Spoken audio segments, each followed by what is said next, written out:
Hey again, everyone. Welcome to the Voice of College Football on a Monday night following week 3 and after just 3 weekends of football. I'm going to nominate this season through 3 weeks. We'll have to see what happens, but through the 3 weeks, I'm going to nominate this season as the most fun college football season that I can remember. They're all fun. They're all exciting. They all bring drama. But the difference this season versus at least what we've seen over the last 7 or 8 years is that the drama doesn't involve a bunch of meaningless games. And when I say meaningless, I'm the guy that thinks they all count, that they all mean something. But with this playoff having taken over the world over the last 7 years, that's what we focus on, is the playoff. Does this mean anything toward the playoff? Well, it doesn't. Well, that was kind of fun to watch, but big deal. And this season, we're seeing games that are exciting and dramatic at the end that are affecting elite programs, top-notch teams, not just fun. Oh, that was a nice little Boise State play against San Diego State, and that was fun to watch on the highlights, and wasn't that crazy that there was a tipped pass in the end zone for an interception to end the game or whatever. No, we're getting craziness at the end of games that involve really good teams, the teams that we expect to dominate. So I'm nominating through 3 weeks 2021 as the most fun, crazy, wacky college football season. The potential is there. The potential is there. And we will run down some of the reasons why. Welcome to the Voice of College Football. I hope that you got a chance to check out our top 25 that actually makes sense this week, and also our conference rankings. We made one little switch this week compared to last week because of the performance of 2 conferences, as one continues to sink and the other one continues to just merely be awful. And then we did our Big Ten power rankings today, and I will release the other conference power rankings this week. Welcome in, everyone. Great to see you. I remind everyone that we're on Patreon, and appreciate a couple more people jumping on board today on Patreon. Our Voice of College Football community is right there for you. So what you get is you get my predictions, which I'm not touting as an odds maker or handicapper. I'm not a professional at making predictions. I've only been making them since 1982, though. So I tend to do pretty well with the predictions, though I'm not a pro. I've done pretty well. And again, I'm off to a good start this season at 42-28 against the spread. Those are all the top 25 games. So I don't even select the best games. I'm a knucklehead this way. I don't select the best games to pick and say, I think these are the best games that I should select because my winning percentage would go up. I just select all the top 25 games. I pick all the top 25 games against the money line and against the spread. And then I usually find a few other games outside the top 25 that I really, really like and I'm interested in, like Northwestern and Duke. But that was stupid to pick up that game because I thought Vegas was giving me one. Thought they were handing me an easy win when, in fact, Duke tripped me up. So I went 13-9 against the spread this past weekend. That will make you some money. And 42-28 will most definitely make you money against the spread. And what will especially open some eyes out there possibly is 6-2 against the spread. 6-2 against the money line, picking underdogs. So I've picked 8 underdogs this year against the money line and hit on 6 out of 8. If you select underdogs that are anywhere from, let's say, 3 to 7 point underdogs, and you hit 40 or 45%, you're going to make money because you're getting a large payback on your investment. But to hit 6 out of 8, 6-2 against the spread, I keep saying that, 6-2 against the money line, picking upsets. This past weekend, 3-0. BYU plus 3.5 against Arizona State. Minnesota, a field goal underdog at Colorado. And, Michigan State at Miami is a 6.5 point dog. So join us on Patreon. We've got the pro there, Steve Merrill from Wager Talk and Pro Sports Info, with his insider look and his, what do we call that thing? Under the radar selection of the week. And we get also media selections from 20 of our favorite media guests. And we compete in a 12-pack each week, and Steve Deace is leading that right now. He's leading that against the spread. I believe I've got a one-game lead against the money line. Also, voiceofcollegefootball.com. Check it out if you want to write for us. Click it at the top of the screen, voiceofcollegefootball.com. Go right there if you want to write for us. Or please head on over there and check out our store if you want to gear up. All right, let's get to the chat, and then I will find out if any of you want to give me a call tonight. But I was looking at what are the reasons why I believe this football season has been just so special. First and foremost, that the elite are not playing like the elite, and it's fun. I sat here all off season trying to figure out ways in which Alabama, Georgia, Clemson, Ohio State, and Oklahoma would not dominate the sport, and 3 out of those 5 at least not make the playoff. And we are seeing reasons why. We see a potential mess in the Big Ten, and a mess is a good thing. A mess is fun. A mess is fun. We see a vulnerable Clemson team in the ACC that almost lost to Georgia Tech. That, to me, was the most surprising result of the weekend. Georgia Tech didn't pull it off, but that game was nowhere on my radar. I had so many other viewing options, so many other games I wanted to see above Clemson and Georgia Tech. I didn't even consider that game. And I kept seeing it scroll along the bottom of the screen. 7-0, 7-0. Game delayed forever. And then all of a sudden I see that there's all sorts of craziness at the end of the game. And I check it out, and Georgia Tech took it down to the, 1 or 2 yard line. There was a 4th down stand by Clemson to preserve the win.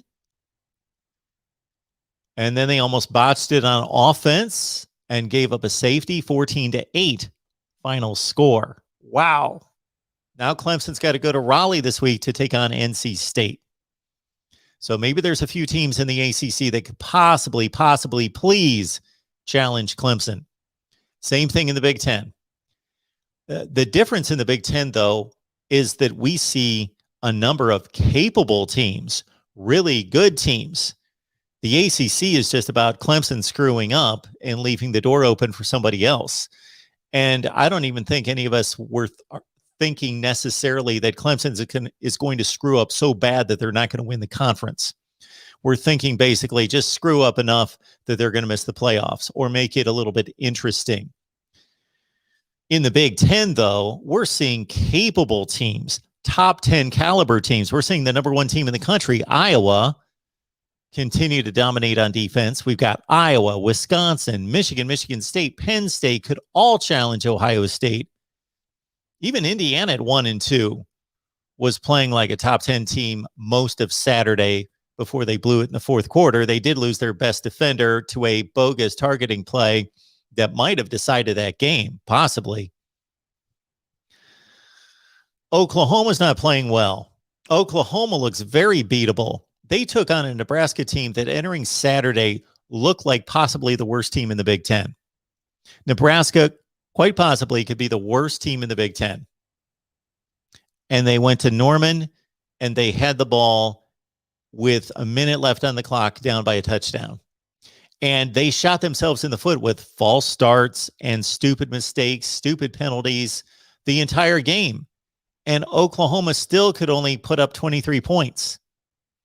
And 2 of those came from the special teams.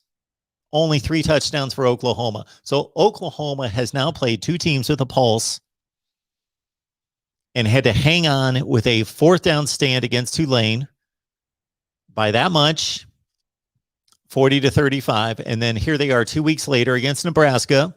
And I know it's a supposed rivalry and some kind of special game. Yes, that was in the past.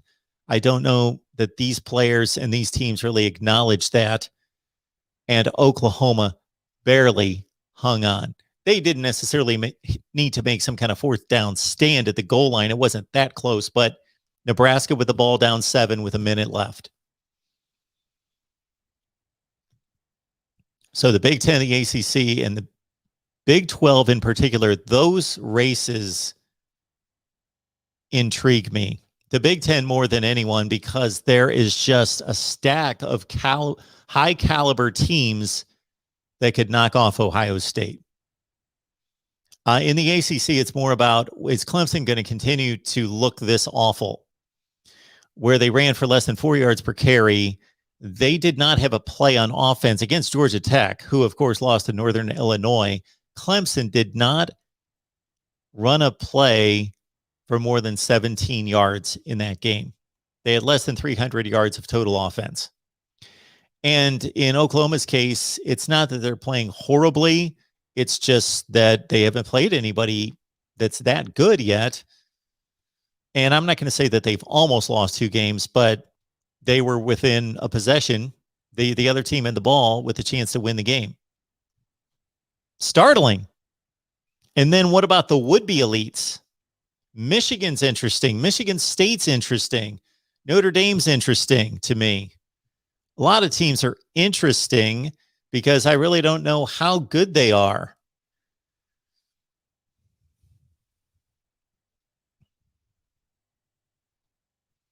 We still have 34 undefeated teams. We've got the likes of Rutgers out there. We'll find out about Rutgers this weekend at Michigan. We'll find out more. But Rutgers to date has beaten Temple. They beat Syracuse. They only gave up a touchdown there.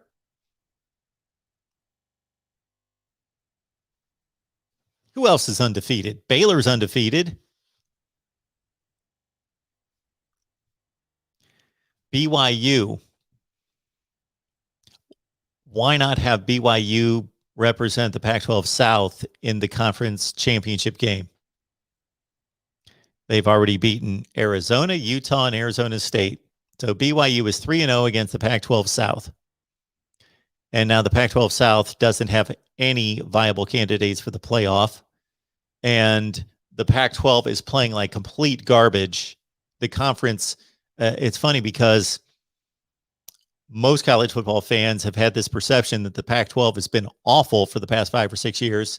And while much of that is true, I have defended the Pac-12 because that narrative has been overplayed, overstated. Now this year, some people are giving the Pac-12 a little bit of credit because of 2 games. UCLA, LSU, and also because of Oregon and Ohio State in particular. What that has done is that has put the Pac-12 in position to compete for the playoff with Oregon. But other than that, the Pac-12 is awful. The Pac-12 is probably worse than it's ever been. It's been atrocious. It's been a train wreck. Everybody's losing out of conference games. Everybody's losing to FCS and Group of 5 teams. The Pac-12's terrible. Then you've got this continued incompetence from Florida State. They went to Wake Forest. They did not compete in that game. They were down by 2 scores at halftime. They lost 35-14. They cannot decide what quarterback to use, and Florida State's just a mess. And then you've got Miami, who's a couple notches better, but I saw a statistic on Twitter this week that showed where Miami since 2007 is 76-71. Miami's not even good. They're not even decent. I used to rank Miami, at least, I posted a video that got some Miami fans upset with me, but I got to credit Miami fans because they were very fair with me and they took the medicine pretty well about how this is a 55% winning percentage program since 2004 or 5, and how I was placing it somewhere in that Kansas State realm.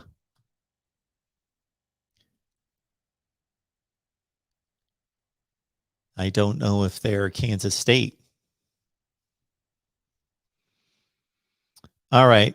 And then your typical crazy plays. crazy finishes to games. We saw Louisville against UCF. That was an amazing game on Friday night.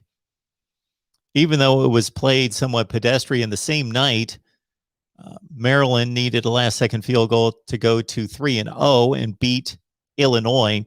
How about what happened with Memphis and Mississippi State? Did you see that play? That's still being argued, and possibly the SEC officiating crew is going to be held accountable, possibly because there's some controversy concerning, you just have to look it up. Memphis, Mississippi State late in the game, about 5 minutes left, and Mississippi State punting to Memphis.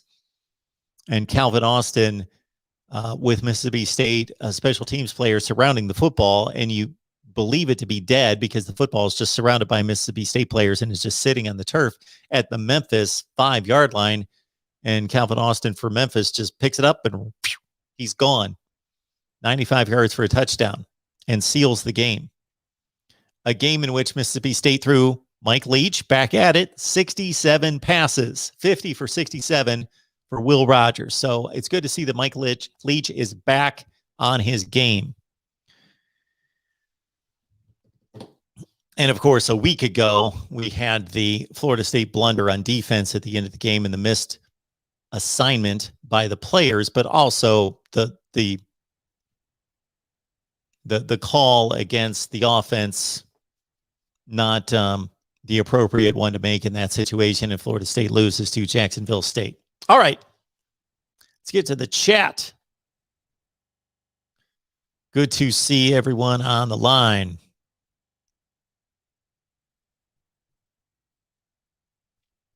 Whoa, I got to go way back. All right, so unfortunately, I can only go back to 6:59.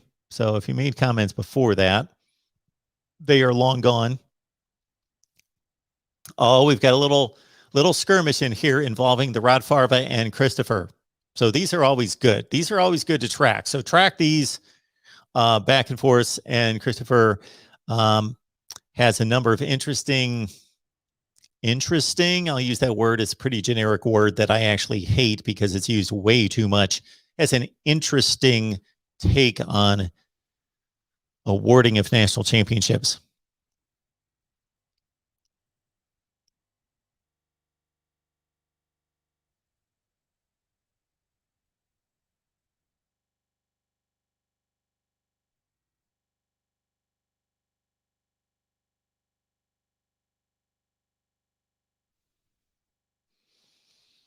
Oh, what do we got here? So besides Christopher and the Rod Farva, great to see you guys here.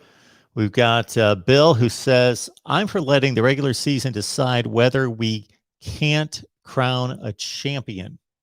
So I will let you guys wage war. David, good to see you as always. You know that. The debate is already in the chat room, is getting David lathered up and lightheaded. Shadow bearded.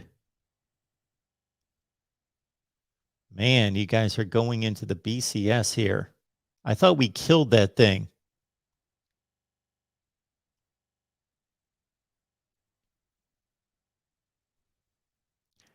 Sam's here.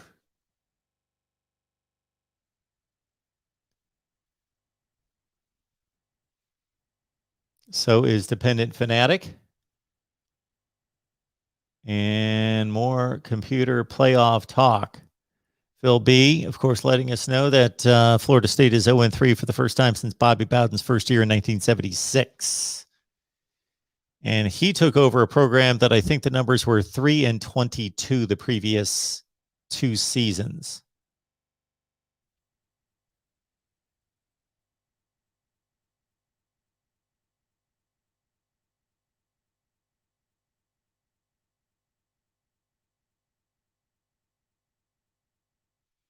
Got Kenneth here. What's up, Mark and peeps? Roll Tide, back-to-back champs. Even Alabama got tested on Saturday.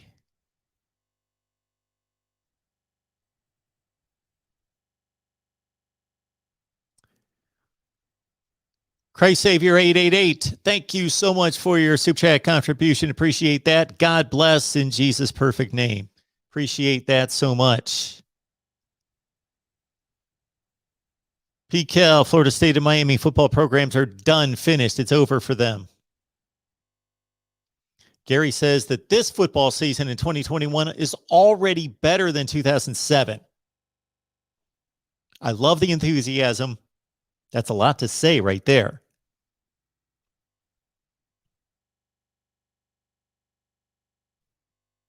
Christopher would like 1 million teams in the playoff. I think we're a bit short of that.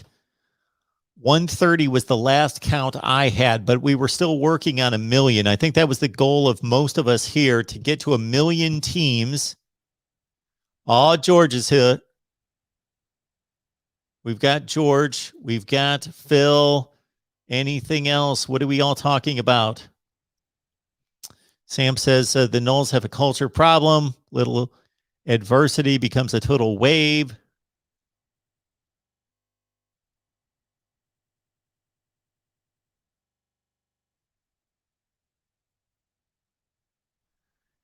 Christopher says the playoffs suck. Nobody I know likes playoff games. I would love to meet these people that you know, Chris. I'm going to run a poll.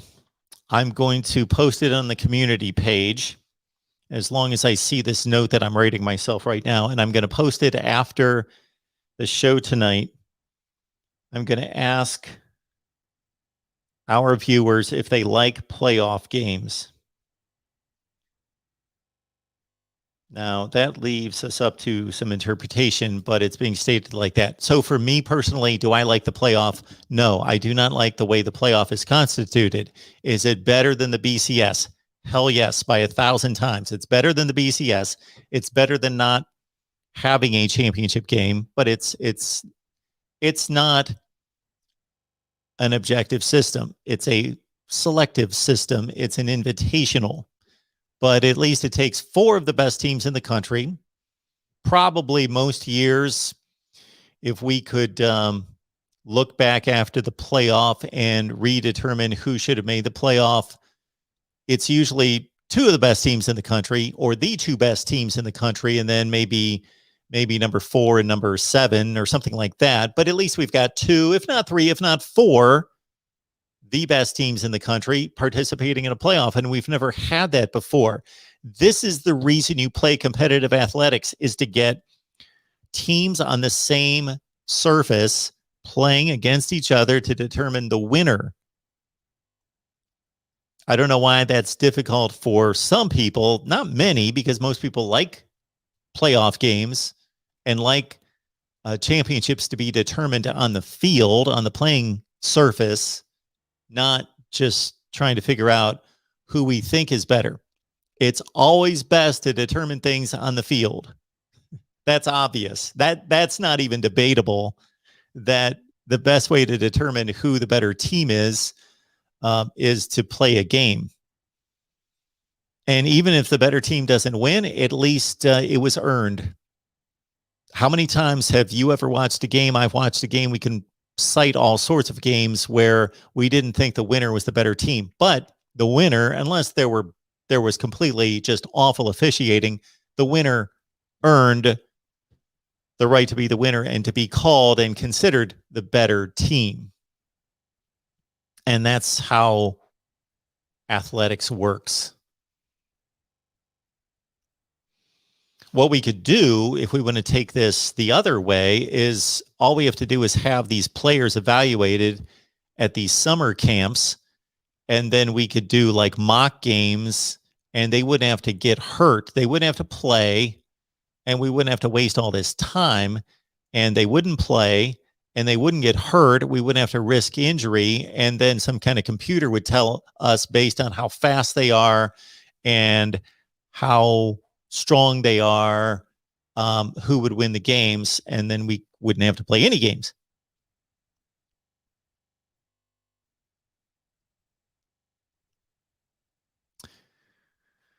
George does not like the way this is all working right now with the conferences and the bowl games. And now we're just trying to hold on and pretend we still like it.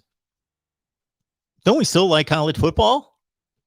I'm getting more out of this season than I've gotten out of a season through 3 weeks in a long time.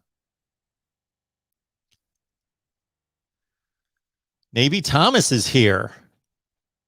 It is always a special live stream when we get Navy Thomas here.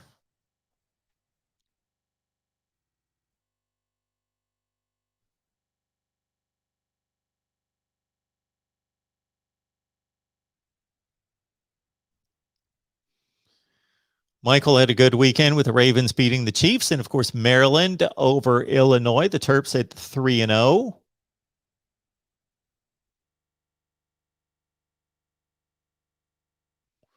Michael likes Rutgers beating Michigan this weekend. They are, I believe, a 19-point underdog.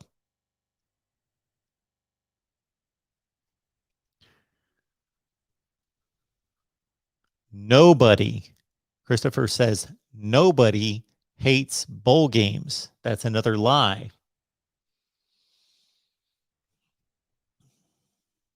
You can typically spot a lie when the terms nobody and everyone is used. That typically would be the first indicator of a non-fact. And I like the bowl games. I love the bowl games. Arkansas is a 5.5 point underdog, and Sam's got a good feeling about the Hogs against Texas A&M. We talked Ohio State today, Clemson, and Georgia. So look out for those videos. They will be released soon. Christopher, everyone hates the playoffs. Everyone hates the playoffs.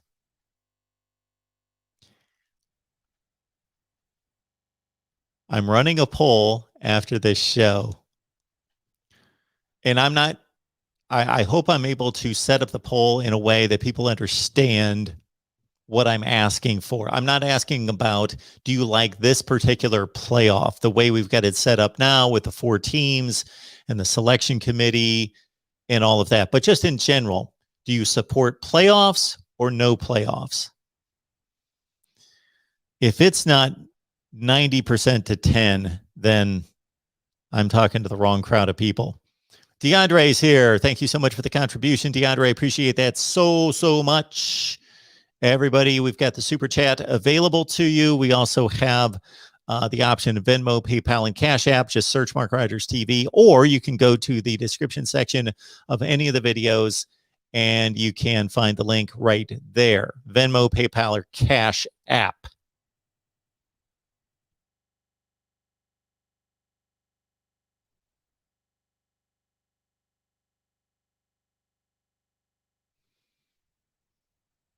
Hey, Cheryl.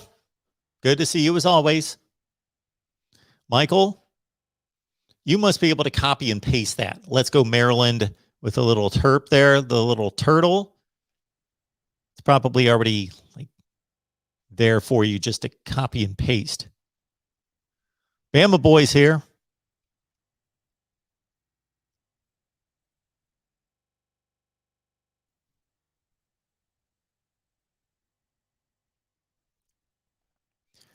Buzz is saying that every poll continues to ignore the fact that Minnesota is a top 10 to 15 team. Fact. I love when people use the term fact. Sam says the Buckeyes will get their crap together. The question is, will they lose a game or 2 before that?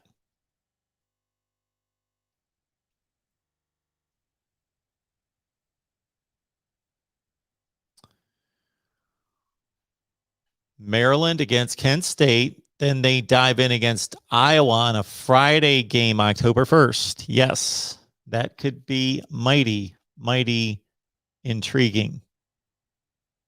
Notre Dame, Wisconsin this week. If I could only watch one game this weekend, that's got to be the game.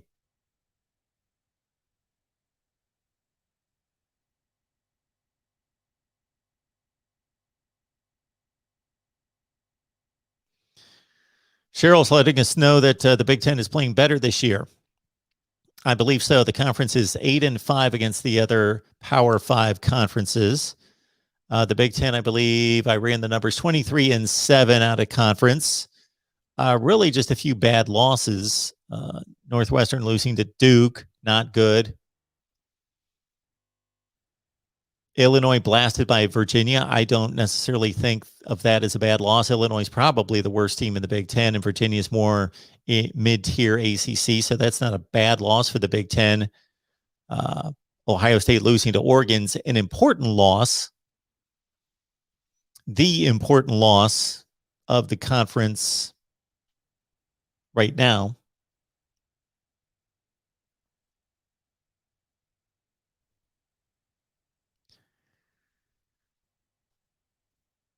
Young Key Joy believes that the Pac-12 should expand. With whom?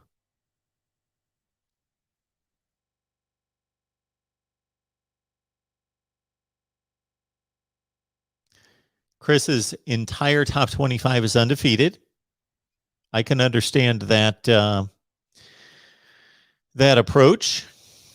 Big Ten better than the ACC. Yeah, that's not even close. Bo Weevil, Miami's a fraud. Dependent Fanatic has Maryland at 20. I've got Maryland at 13. Christopher says Miami is pretty good.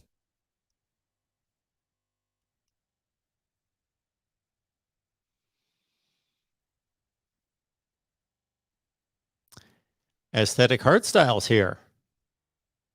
Good to see Michigan State back good, and this is coming from a SEC guy. Yeah, it looks like Michigan State's pretty good. They have certainly played well. They blasted Northwestern on opening night. I'm giving that game less significance today than I did then. As bad as we're seeing Northwestern play now. Youngstown State, Michigan State did what a Big Ten team should do to Youngstown State, and really the impressive showing was pulling away from Miami in the fourth quarter in Miami heat and humidity in a close game.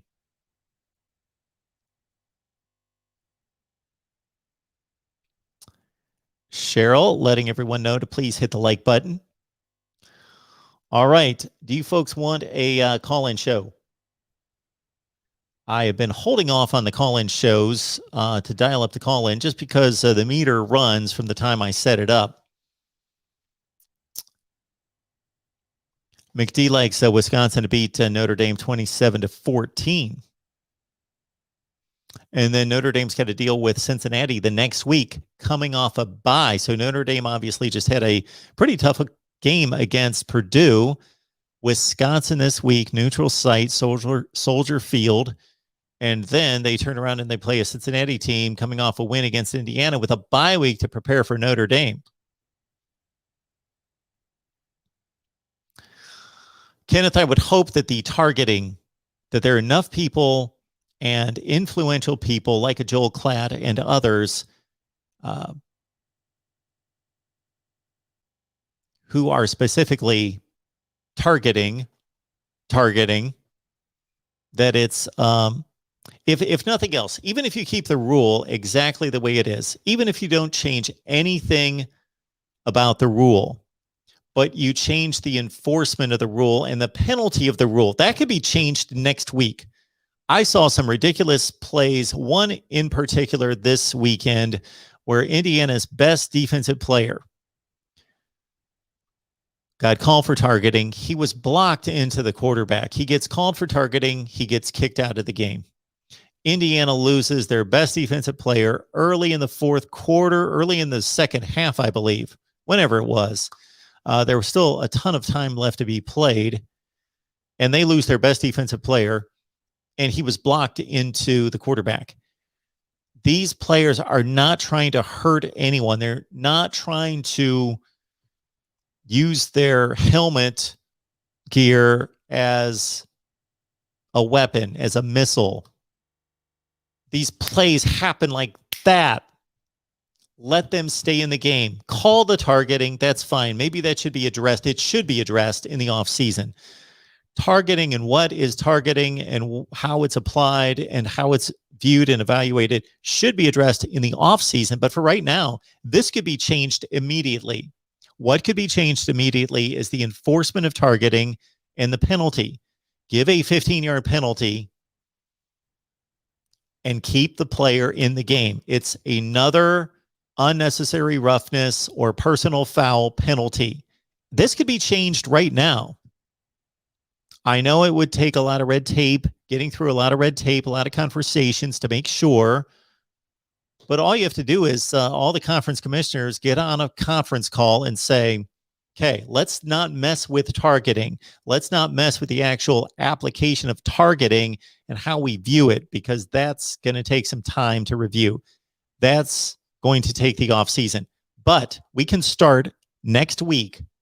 Next week, we can communicate to all of our officiating crews and change the application of the penalty to just a personal foul 15-yard penalty, and no more players get kicked out of games. That could start this weekend. And just to see these players who work all year, bust their tails, go to practice, go to film study, do all the things that they do, lift weights. It's a full-time job all year. And they only get to play 12 games, and to get kicked out of a game, to get kicked out of a half, and sometimes it turns into an almost full game penalty. That's the other ridiculous thing. There is no other penalty in sports that depends on when you receive the penalty, meaning it could be the last play of the game and you get called for targeting, you're missing the first half of the next game. If it's the beginning of the third quarter, it's one of the first plays of the second half of a game, and you get called for targeting, you're missing the rest of that game and the first half of the next week. You're missing a full game. How does that make any sense? If they're going to continue with this stupid rule, the enforcement should be changed to a number of minutes on the clock, a number of series, a number of plays, because the enforcement is completely inconsistent. The penalty is completely inconsistent.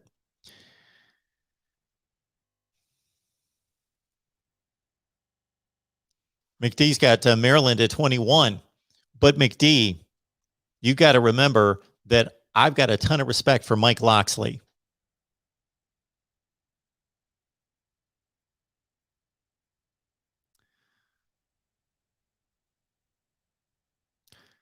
Web Security says make them sit for the rest of the series. Do the same with people faking injury and just a play. But how do you determine who's faking an injury? How in the world do you do that? That's impossible, because guys can get hurt and they're not injured. You can feel like you're injured, hurt. You can't momentarily get up. But what are we going to have everybody who fakes an injury go to the sideline and get an X-ray, an MRI on the spot?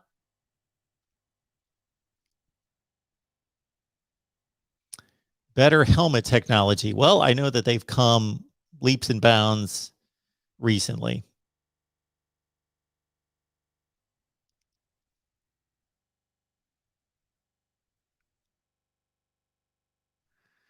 So Web Security says anyone who goes down with an injury has to leave for a play, faking or not. Make them at the remainder of the series, not just one play. Okay.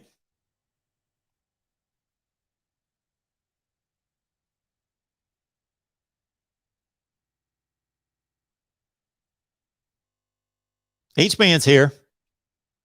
Justin's here. Justin, thank you for blocking whomever that is. Flamengo. I was starting to see those weird, stupid messages.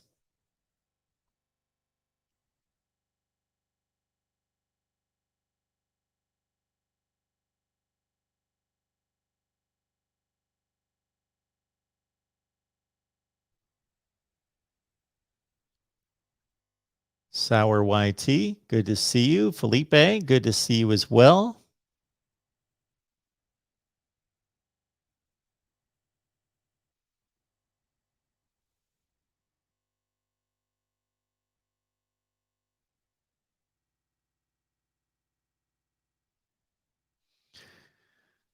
Shadow Bearded, don't tell me that these fan bases at Alabama, Clemson, Georgia, Oklahoma would not love to host 1 to 2 playoff games at home. That's what a 16-team playoff would bring. It would be great. As long as we can protect and minimize the number of games and make it a reasonable college football season for the players, I would love a 16-team playoff. 16-team playoff would be amazing. I have run the numbers on a 16-team playoff. I have looked at the last 7 football seasons and plugged in a 16-team playoff. If it would especially be good if we put in place an objective playoff system and not the stupid committee selection. These 13 people go away. You're great people. You're smart people. It has nothing to do with them as individuals, but we don't need committees selecting playoff teams. We have determined how to do it objectively. But really, even they can't mess that up. So if they want to select them, they hold so much power selecting 4 teams that it's ridiculous. It's pathetic. It makes no sense to give 13 people the power to determine a playoff of 4 teams out of 130.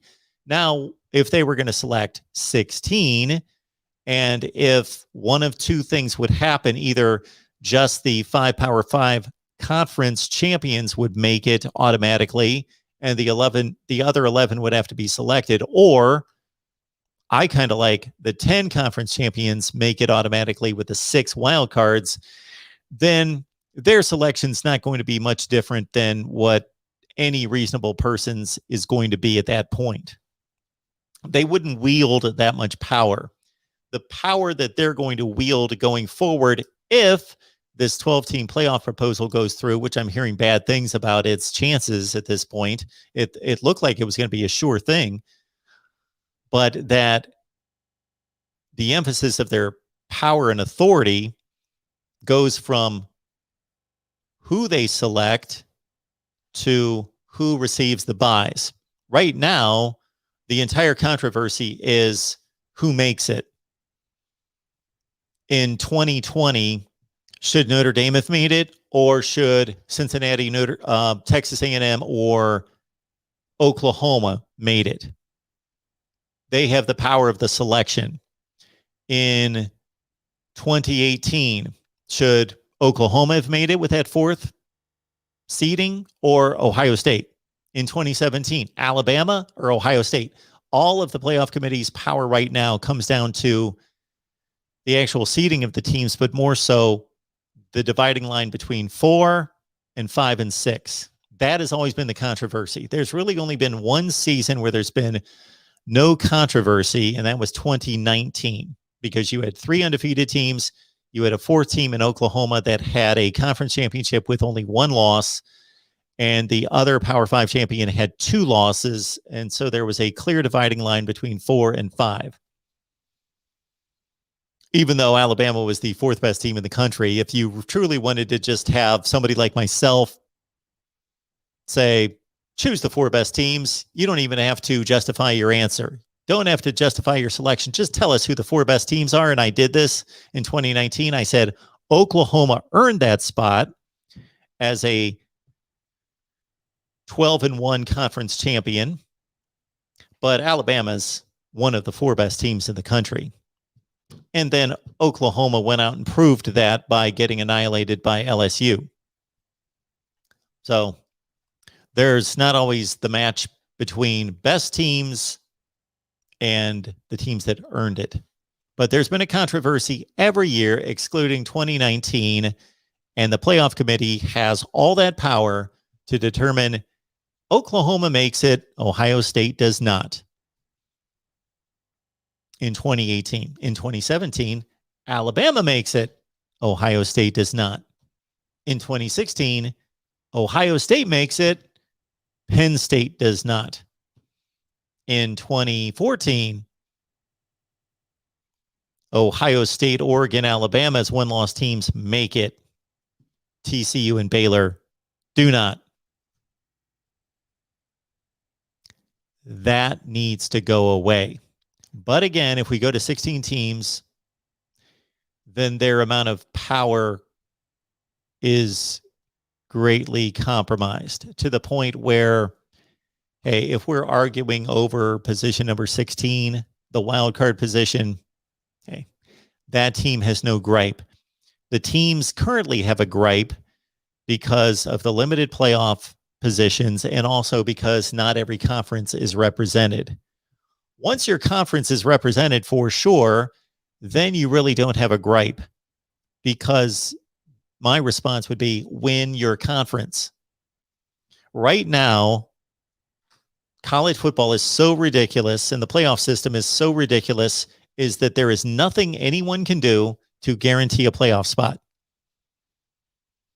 My question to proponents of the current playoff model, which is an invitational, and if I could ever self-discipline myself to stop saying playoff, because it's not a playoff, it's not a true playoff, it's an invitational,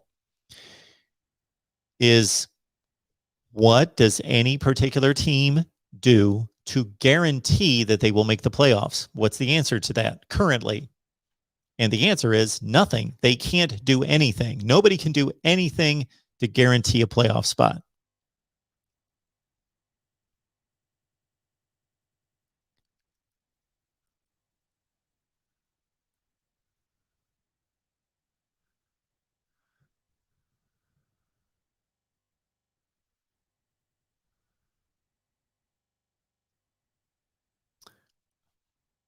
Buzz says that a 14 playoff will always include Ohio State now. Well, that didn't happen in 2015, 2017, 2018. Texas Tech could be a good ball game this weekend. I believe Texas is only a 9-point favorite.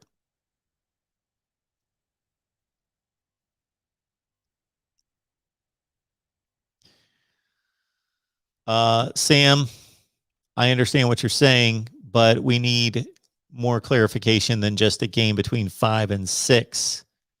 What would that do? A game between 5 and 6 would take the winner of the game between 5 and 6 and make them the 5th team. How do you add them to a 14 playoff? Zach is calling for a Georgia-Oregon national championship game.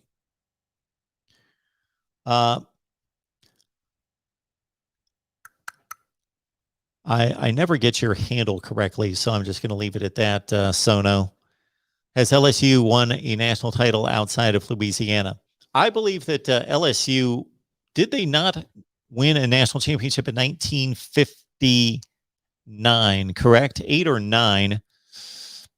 So I don't know where they played that quote-unquote national championship game or the bowl game that they won to conclude the season. Now, more recently, they won the BCS championship game in 2003 at the Superdome over Oklahoma. Same thing in 2007 when they beat Ohio State.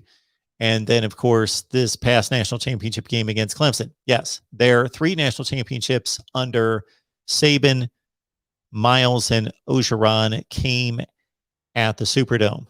But back in 1958, let's look at this. Let's see if they played at the Sugar Bowl, which would have been in Tulane Stadium.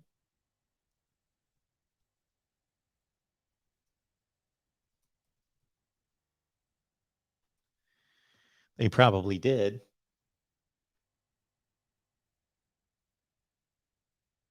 Look at that.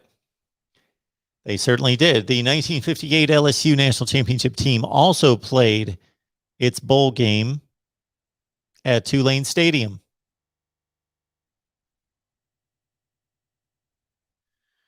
Where LSU beat Clemson. So here is another typical year back in those days, and the matchups in the bowl games not making sense. LSU was number 1 in the country. They were gunning for a national title, and they played number 12 Clemson in the Sugar Bowl.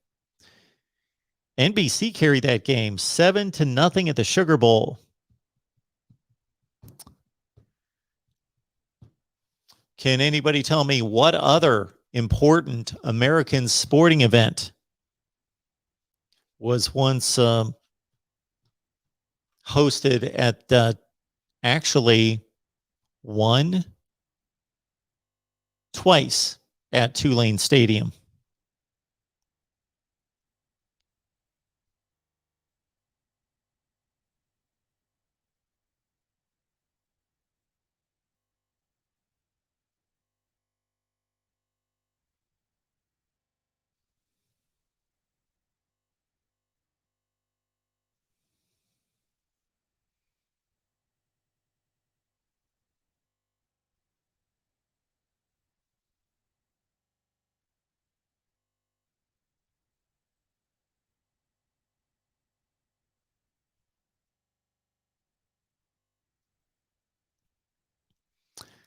Aesthetics hard style. Ohio State always gets blowed out by the SEC champ for national championship, except for 1 year. So using the term always connected in the same sentence as except for, so you've completely obliterated your statement to begin with. So that's first and foremost.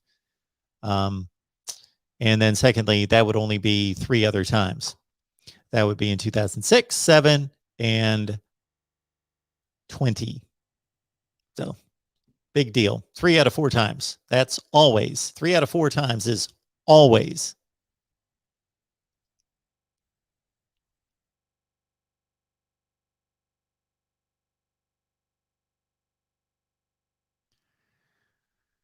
Michael says that the 14 playoff is lame. It's always Clemson, Alabama, with a mix of Oklahoma and Notre Dame, and sometimes Ohio State. Actually, Ohio State's made it more than those 2 other teams. But anyway, what have we got? We've got 7 years of playoffs, and we've got Clemson 6 times. We've got Alabama 6 times. We've got Ohio State 1, 2, 3 times. Only 3 for the Buckeyes, huh? Yeah, they were on the Ohio State's. It's an interesting deal with the Buckeyes since the playoffs started in 2014, because they have been the one team that has been on the dividing line every year up until this, when they have not made it on the dividing line, 2014, 15, 16, 17, 18. So Ohio State's made it 3 times, 2014, 16, 19, and 20, 4 times for the Buckeyes. Oklahoma's made it 2015, 17, 19, 3 times for Oklahoma and twice for Notre Dame. So, yeah, basically Clemson, Alabama, and then Ohio State have owned. I ran a video a few months ago that really outlined the dominance from those 3 teams in the playoff, that they've taken up all the spots, and basically they've won all the games. Oklahoma and Notre Dame have won 0 games. They are 0-5 between the 2 of them. Ohio State has won 3 games. Alabama, I believe, has won, oh my goodness, did we count them up? 9 or 10 games. Clemson's won 6, I think.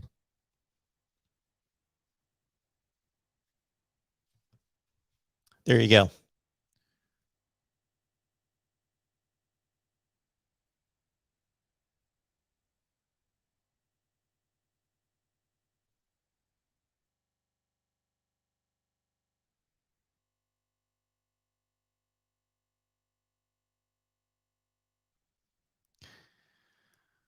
Shadow Bearded, 6 and 12 team playoffs do not work. Buys do not work. I will explain that again at another time.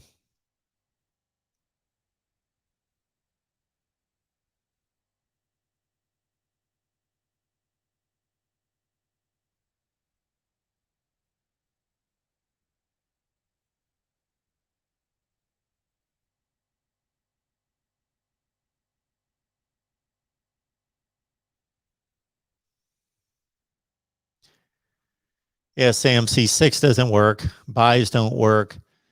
They're completely unfair and don't work.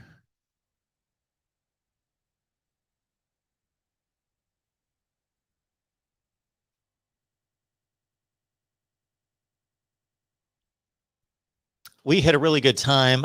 Sometime in the off season, we set up the whiteboard, and I think the number one step to fixing the playoff is fixing scheduling. So I presented my scheduling plan, as I have a number of times, that would fix non-conference scheduling and make it equitable, and also fix conference scheduling and make it equitable. Because what is the most important determinant of a playoff system is obviously what teams play what teams during the regular season to determine how they're evaluated. So the fixing of the schedule needs to be implemented first before the playoff. So you need to fix the schedule. We've done that in conference and out of conference. We've made it equitable, and then you implement the playoff system. And I'm good with a number of ways to do this. I'm good with 8 teams, including the group of 5. I'm good with 8 teams, excluding the group of 5. Just you have to make a decision about the group of 5. What is one of the big travesties of this playoff system right now is that nobody has a spine to either say, group of 5, get lost, play your own playoffs, or we are formally including you. No, we placate, we insult, we demean the group of 5 by saying, you know what, you're considered. We're going to rank you in our top 25 rankings. We're going to make you feel good by ranking you, and you're considered, but you're really not considered. You're not considered. The truth be known, not considered. Cincinnati could prove that wrong this year if they overwhelmingly place in the top 4 with an undefeated record and get help elsewhere.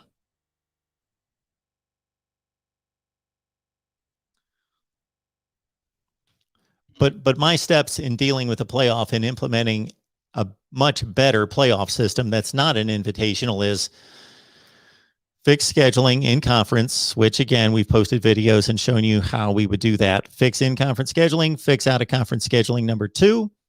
Number 3, make a decision on the group of 5, either formally include them or exclude them. I don't care which, makes no difference to me. I see both arguments, but no longer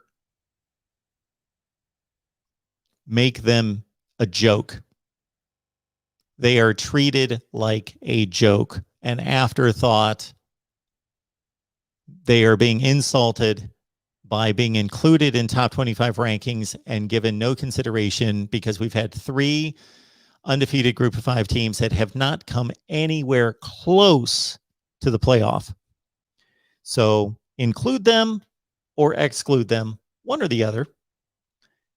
And then your next step is to blow up the committee, get rid of them. They're not needed, and implement an objective system, which again, we've outlined. Did a live stream this past off season where we threw up the whiteboard. We had a good time for 2 or 3 hours, and I unveiled my scheduling system, out of conference, in conference, blow up the committee. Here's the objective playoff system for both 16 teams. We can do it 16 or we can do it 8. My only consideration for the 16 is I want the student athletes to be protected, and the schedule made in such a way that they are not overtaxed. There you go.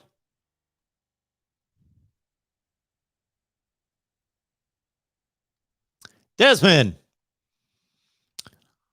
Folks, you can catch some amazing Michigan football coverage on our Michigan channel, where we've got a number of people that stop by. Justin Rowe from Blue by 90 podcast, and Clayton Safey from Michigan Rivals. Myself, Steve Dace from Michigan Podcast. I got to record with Steve Dace tomorrow on Michigan Podcast. I've also got to record with Justin Rowe tomorrow, but we got this guy, our man Desmond, doing the post game. Desmond and Dre doing our Michigan post-game coverage. So check it out after every Michigan game. And if you can't make it right after the game, then check them out because the video will post after post-game.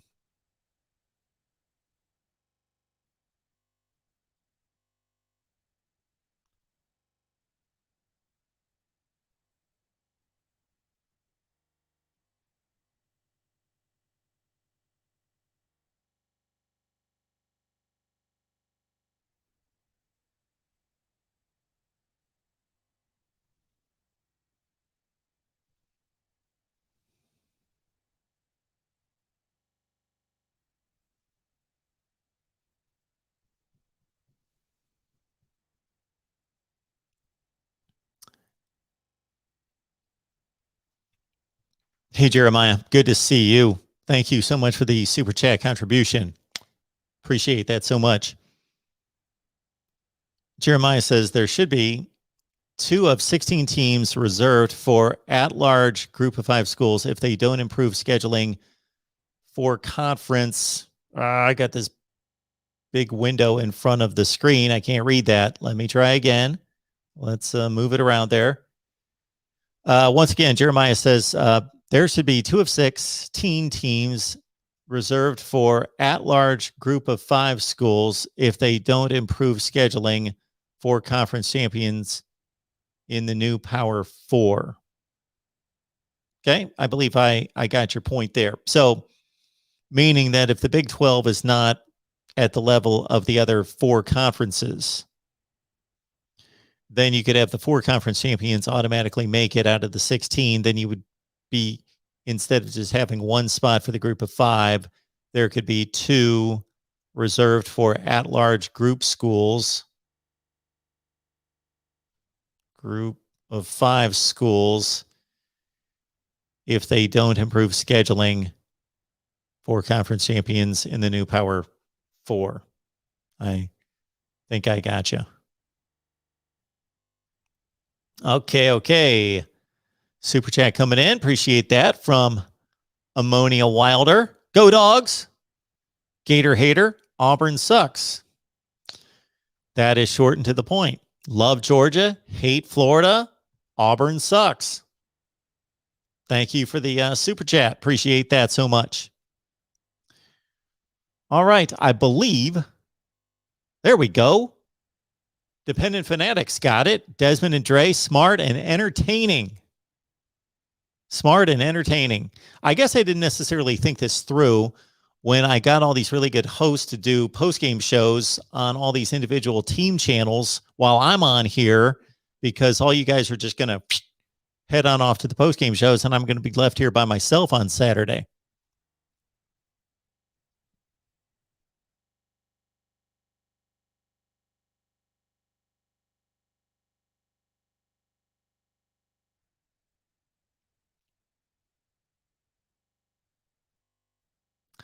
We do have a little Monday Night Football tonight. Who's playing tonight? Packers, somebody. Packers.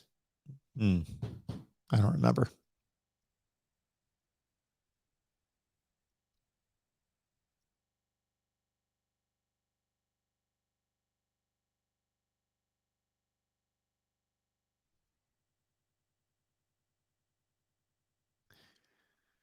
Jeremy says here, theoretically, would a strong Nebraska and Michigan team equal the SEC as it stands right now, not counting when Oklahoma and Texas join?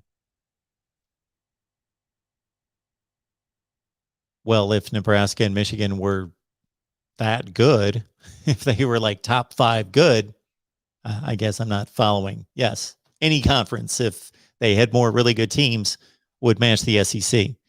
I think the Big Ten's taking a pretty good run at it right now. I do not think that the Big Ten, hang on before anybody jumps me on this one, that the Big Ten is as good as the SEC. But the Big Ten is currently posting results that are as good as the SEC.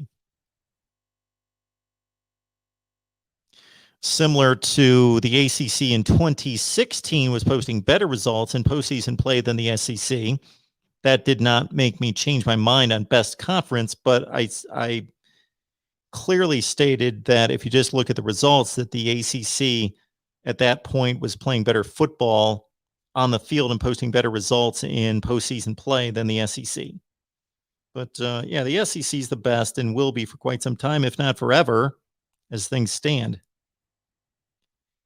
And the Big Ten's number 2. And I really don't think that there's a big question right now as to number 1, number 2.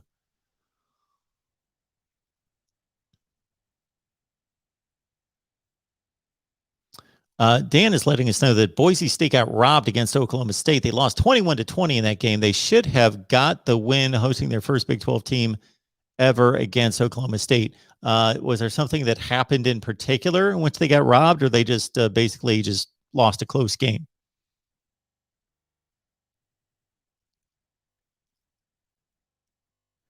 Can we talk about the best running backs? It's just me, Tim. 79 wants to talk about the best running backs. Michigan State's Kenneth Walker. I talked about this in the offseason. I said one of the unheralded acquisitions across college football, Kenneth Walker from Wake Forest. 1,100 yards the last 2 seasons at Wake Forest, 17 touchdowns going to Michigan State. He is a beast. He has been tearing it up. It's one thing to tear up Northwestern, usually stout defensively, bad this season defensively. And then they didn't have to run in much against Youngstown State. And then Kenneth Walker against Miami. Oh, my word. I don't know what his final numbers were against Miami. I posted a way too early Heisman candidacy video after week 1, and I had Kenneth Walker way up there. And his bid for the Heisman Trophy has gotten even stronger since then with that performance against Miami. It was phenomenal. Right now, Kenneth Walker, I'm not saying he's the best back in college football, but I'm saying he's playing better. He's making more of an impact than any back in college football. He's having the best season of any back in college football through 3 games. And he's going up against a pretty stout Nebraska defense this week at home. Knight Rider is saying, Mark, what pregame show will have the better crowds this weekend in Chicago? So I'm guessing by that statement that College Game Day's there and also the Big Noon Fox show. The College Game Day numbers, the last that I've seen, are just, again, it's the gold standard. It is the gold standard. It's going to take Fox considerable time to catch up to College Game Day. College Game Day is it's an institution. They've been doing it since like 1995, 97, since they've been going on campus. It's just an institution, and it's just first rate. And maybe I'm a little bit biased here because even though I certainly have my criticism of ESPN in certain ways that I don't necessarily state here, but the product at ESPN is unquestioned. Fox is extremely good in spots, but it still has some catching up to do, and that is one show that can't be touched at this point. And I don't even watch it that much. I'm not like one of these people that have to get up at the crack of dawn and watch College Game Day on a Saturday. I take that opportunity to typically get a few errands run, do a little cleanup, get a little exercise, get a little sun on my face before I lock myself in here to watch college football. Because I'm watching so much football all day, doing all of this, I don't need to watch more. I used to be a big pregame guy from the time that I was a little kid watching the NFL Today and all the various pregame shows. Remember Bryant Gumbel, NFL 78, NFL Pick the Year, Pete Axthelm, all those guys. Jimmy the Greek, Irv Cross, and Brent Musburger, and then all the College Game Day shows going all the way back to Jim Nantz hosting the CBS coverage. All the pregame shows were phenomenal for a time. For me personally, I'm not saying if anything, they've just gotten better with technology in particular and more ingenuity and creativity and going on campus in particular for College Game Day, but I just don't watch it much. Interesting side little note that I will state is that when I left ESPN for the previous 2 years, the guy that runs the audio, and I assume still does, for College Game Day reported to me. I take no credit for that. He was the brains and the mastermind of the audio outfit there with College Game Day. He merely just reported to me. But yeah, College Game Day it's a phenomenal product. And the Big Noon show is really good. I've not seen it to see how Bob Stoops is doing in place of Urban Meyer. Urban Meyer was actually better on Big Noon than I anticipated that he would be because he was just himself, which means the other guys could be the personality, and he was the hardcore nuts and bolts football guy. And some of the stuff that he delivered was first rate because he was very transparent and very forthcoming and just didn't play it safe. he clearly stated criticisms and situations across the country and made rather poignant analysis of college football.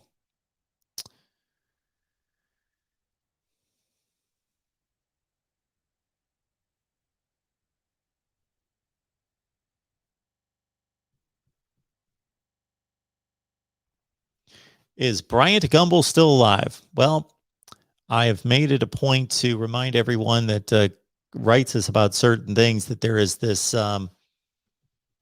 there's a site online. It's got a funny name. You may not have heard of it, but it's called Google. And it's really a fascinating component property there where you can pretty much type in anything and you can find an answer pretty quick.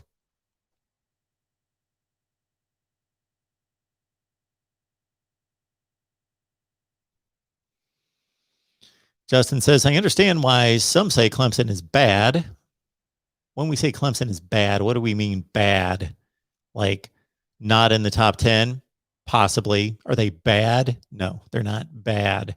But is Georgia good then? No offensive TDs in that game. I say both teams are good. Well, Clemson has a roughly top 5 defense in the country. So Georgia not scoring touchdowns against Clemson is not good, but it's understandable. Georgia, I believe, has established itself right now as the best defense in the country. Alabama, despite their second half struggles against Florida, I still consider to be a top 5 defense, along with Clemson, Penn State, Wisconsin. Those, for me, are right now the 5 best defenses in college football. Can I think of anybody else in that, on that tier? We'll have to see more from Michigan. We'll have to see more from Michigan State. We would have to see more from Iowa. Top 6 defenses in college football. Let me revise that. Alabama, Georgia, Clemson, Iowa, Penn State, Wisconsin. Not necessarily in that order. Top 6 defenses in college football.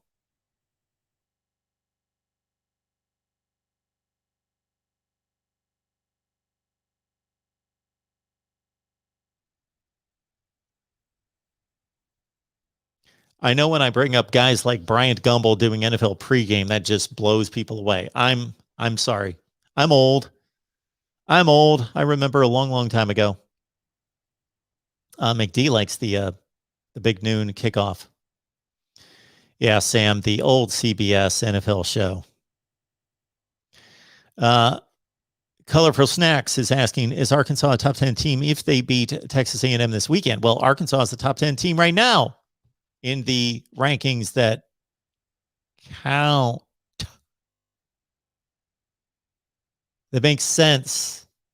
None of them count.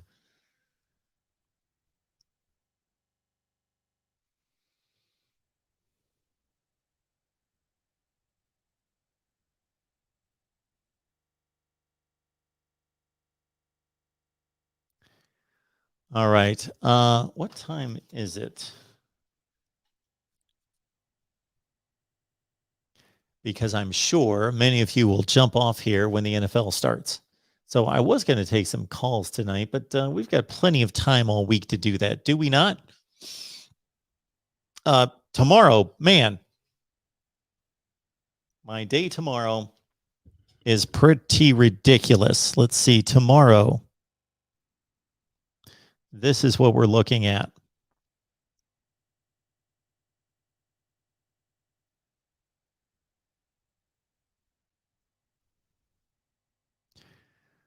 On Tuesday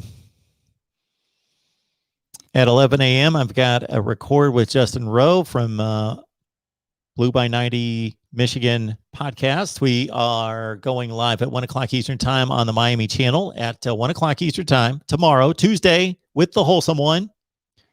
Then I've got a Mississippi State recorded 2:15. I've got the Michigan podcast recorded 3:15. I've got Matt Zemek from USC, whatever platform he's on at 4 o'clock. That's a record. Got Nebraska Live on our Nebraska channel, 8 o'clock Eastern time Tuesday night, and then a record at 9 o'clock with Golden Blue Dude to talk West Virginia. Wednesday's Pac-2, Texas A&M, Oklahoma live, Ohio State live, Florida State live, Miami live, and some Florida talk as well. A lot of good stuff coming up here at the Voice of College Football. We will do some call-in shows this week, rest assured, but I got no response that anybody wanted necessarily any calls tonight.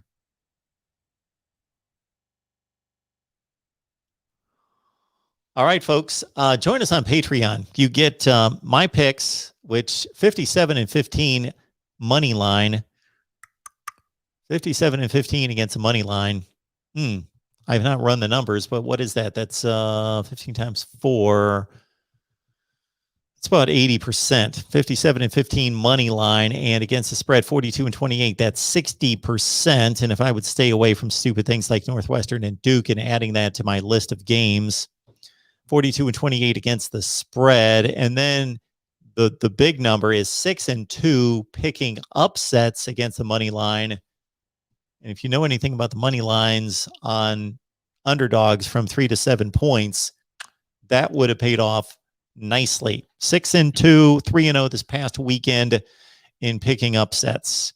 So you get my picks, you get predictions from 20 media members on Patreon, and also you get an insider look here at the Voice of College Football. You also get the right to request one live stream per week. One live stream per week per request. And also Steve Merrill from Pro Sports Info and Wager Talk joins us with his Under the Radar pick of the week. That's over on Patreon. So you go to Patreon, search Mark Rogers TV, or you simply go to the description section of any of the videos and you grab the Patreon link. We appreciate everybody's contributions. If you've got any ideas, any connections, I should say, any connections to a sponsor, please let us know. You can always contact me with any kind of requests or suggestions or ideas at MarkRogersTV at Gmail, MarkRogersTV at Gmail.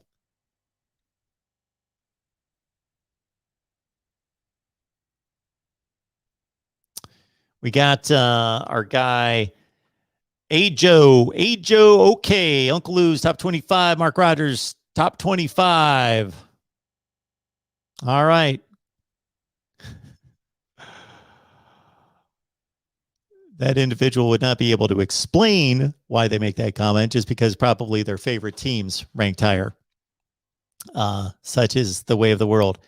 As somebody commented to me, and it was actually in the comment section, so it wasn't a conversation I was having. Somebody commented this in the comment section today, because I felt as though I needed to get into the comment section and respond to a few people, probably in the top 25 video. And somebody said something like, Mark, don't waste your time responding to haters and trolls. And I said, you know what? You're right. You're right.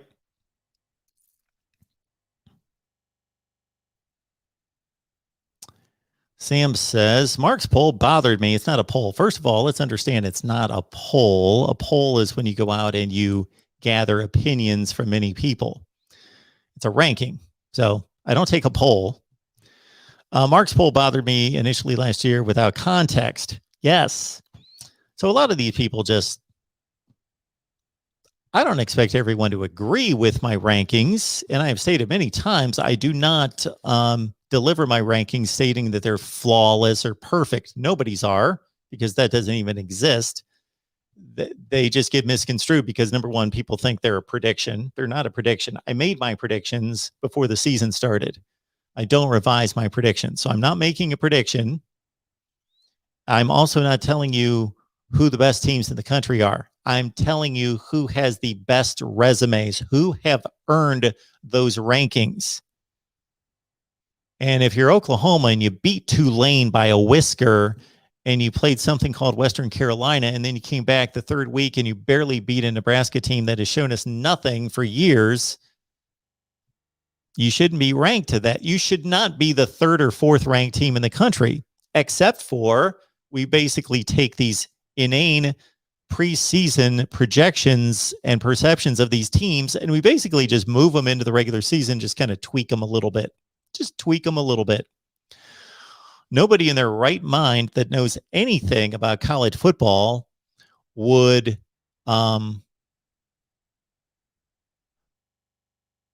look at Oklahoma's results, look at the results, and say that that team is the number 3 or 4 team in the country.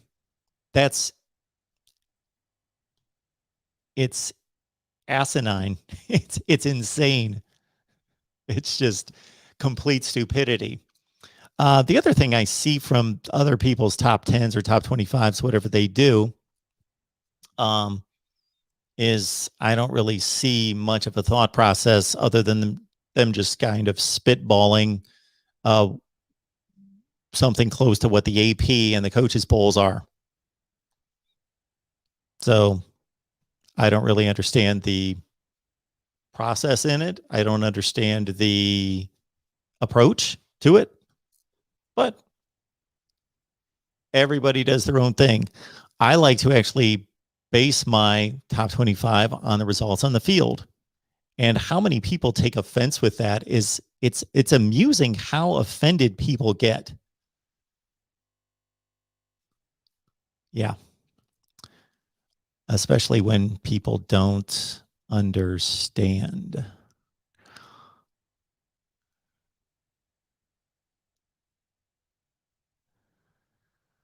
But we've got some amazing people. You guys have been, I cannot thank any of you enough for helping us grow the channel and the response to the videos and the live streams and everything that you guys do is amazing in helping support what we do. I get so many compliments every day from people that are just supporting and letting me know that they love the content, they love the discussion.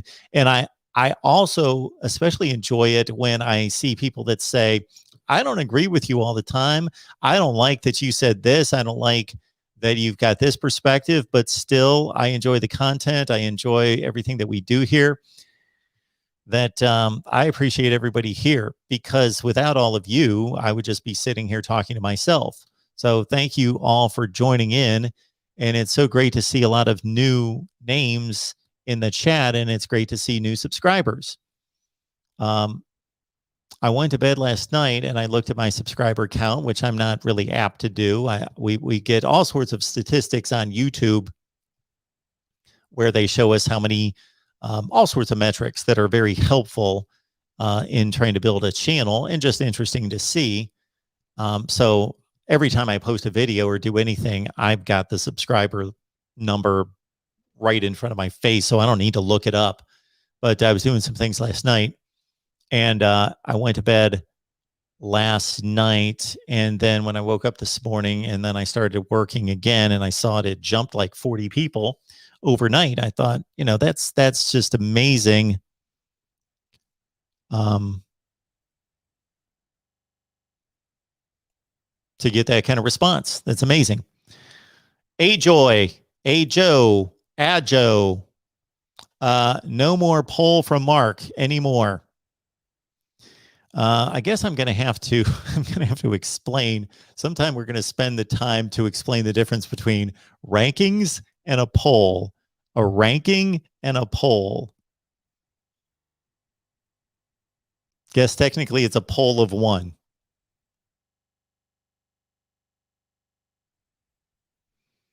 Sooner Thrawn. Exactly. Clemson, Ohio State. Are they top 10 teams? They shouldn't be ranked in the top 10 by anybody right now. What have they done? Especially Clemson. Ohio State, you could say that, well, they've beaten a pretty good Minnesota team by 2 touchdowns on the road.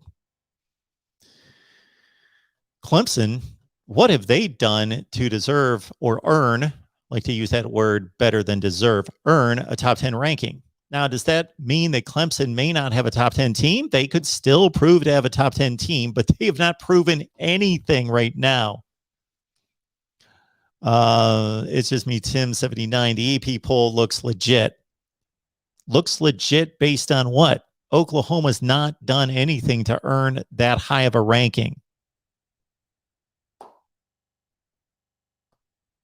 If Oregon State beat Tulane 40-35 and held on the final drive on a 4th down play, then they beat Western Carolina, then they beat Nebraska by a touchdown,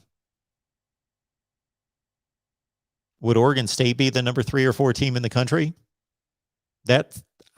I don't. It's hard for me to imagine people that want speculation to rule college football rankings rather than what teams have actually accomplished on the field.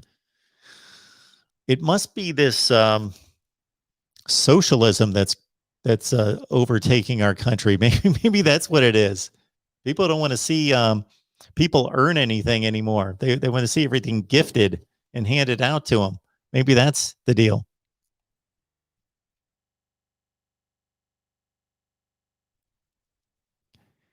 Christopher is saying that Oklahoma is a solid number 3 in my proficiency rating. Proficiency against what? Proficiency against the Tulane team that lost to Ole Miss by 40 points and Nebraska, who's no good. Not very good. I won't say that they're no good. Who have they beaten? Fordham and Buffalo. So Oklahoma in no way has justified a number 3 ranking in the country by any reasonable measure, any logical measure. Now, in somebody's thinking, in somebody's perception, sure. I picked Oklahoma to go 11-1 this year. I think Oklahoma has a top team, but I actually want to see them earn it on the field first. I want to see them earn it on the field. I just released a Big Ten Power Poll today. Power rankings in the Big Ten. And I put Ohio State 7th. Do I think Ohio State's the 7th best team in the Big Ten? No. I still think Ohio State is probably the best team in the Big Ten. Probably. There are 5 really good teams in the Big Ten, 5 or 6. So I think those 5 or 6 are very competitive against each other, and we'll see. I think they will be. So I don't think Ohio State, but based on what they've earned thus far, that's where I place them. All right, folks.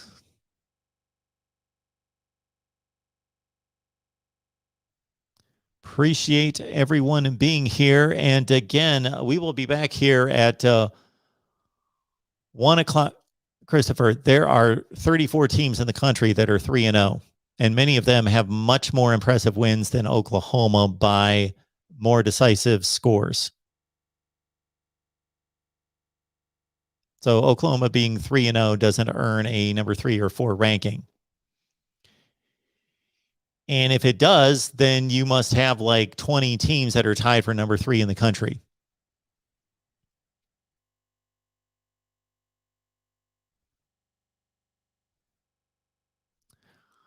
All right.